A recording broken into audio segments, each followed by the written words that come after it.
યાત્રાધામ અંબાજી ખાતે અંબાજી મંદિરમાં પ્રણાલિકા મુજબ અને સૂર્યોદય અને સૂર્યાસ્તના સમયમાં ફેરફાર થવાથી અંબાજી આવતા લાખો શ્રદ્ધાળુઓની સગવડ અને સરળતાથી દર્શન થઈ શકે તેની સગવડ માટે અંબાજી મંદિરમાં તારીખ 7 જુલાઈ એટલે કે અષાઢી બીજથી દર્શન અને આરતીના સમયમાં ફેરફાર કરવામાં આવશે।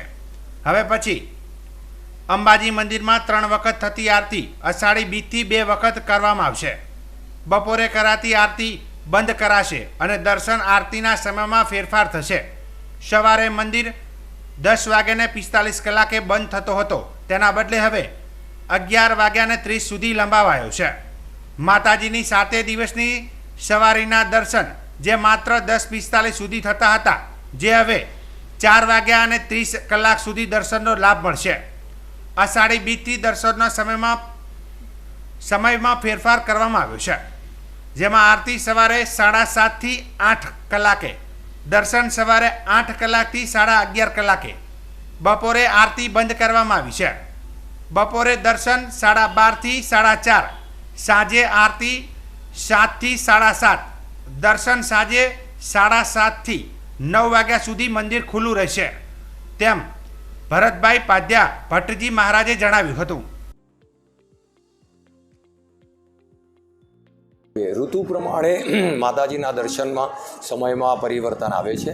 હવે સૂર્યનારાયણ દક્ષિણાયન તરફ જવા રહ્યા, એટલે સૂર્યોદય અને સૂર્યાસ્તનો સમયમાં ફેરફાર થવાથી માતાજીના દર્શનમાં અહીંયા ફેરફાર થયો છે।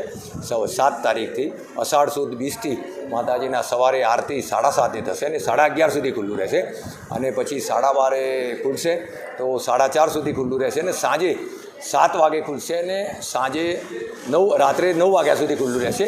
અને આ રીતે માતાજીની અહીંયા આ પરંપરાઓ છે, એટલે સમયના દર્શનમાં ફેરફાર પણ થાય છે। હવે જેમ આગળ જશે એમ શિયાળો આવશે એટલે પાછો દર્શનમાં ફેરફાર થશે। એવી રીતે અહીંયા અલગ રીતે અહીંયા વ્યવસ્થા માતાજીની પૂજા અર્ચનાની વ્યવસ્થા અહીંયા છે ને એવી રીતે થાય છે। ખાસ કરીને જે 3 ટાઈમ આરતી થતી હતી હવે 2 ટાઈમ થશે, એટલે એનું કારણ એવું છે કે ગ્રીષ્મકાળમાં એટલે કે ગરમીની ઋતુમાં માતાજીને એમ કે ગરમી ના લાગે એટલા માટે માતાજીને 3 વખત સ્નાન થતું હતું। હવે એમ કે ભાઈ વરસાદ પડ્યાથી થોડો એમ કે વાતાવરણમાં ફેરફાર છે, એટલે સવારે માતાજીના સ્નાન, માતાજીને અભિષેક ને પૂજા અર્ચના થાય એવી રીતે, અને સાંજે પણ એવી રીતે થાય છે। આવી આ બંને અહીંયા ફેરફાર થાય છે। હા, 3ની જગ્યાએ 2 વખત માતાજીની આરતી થાય છે અને 2 ટાઈમ માતાજીની 2 વખતે પૂજા થાય છે। જય શ્રી અંબે।